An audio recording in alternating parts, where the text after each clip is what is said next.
It's been likened to searching for a needle in a haystack. After a week of scouring the South China Sea around the last recorded position of the missing plane, the focus of the search now appears to be shifting to far beyond the western side of the Malay Peninsula.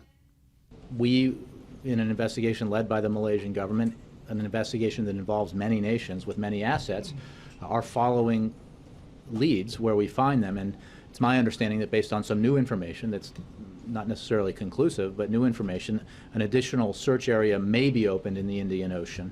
And we are consulting with international partners about the appropriate assets to deploy.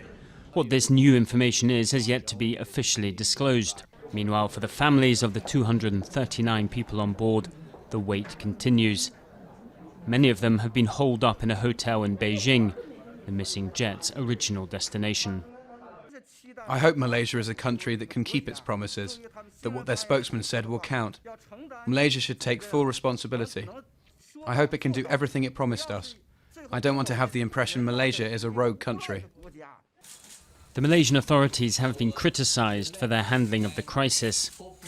Yet the search is almost unprecedented in its range and complexity. More than a dozen countries had already been combing an area the size of Portugal, but that now looks to be expanding into the vastness of the Indian Ocean. It is not easy for them.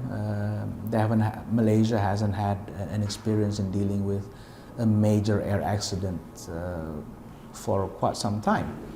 They've done it, in my opinion, in the right way, but unfortunately, that is not what is expected by a lot of people.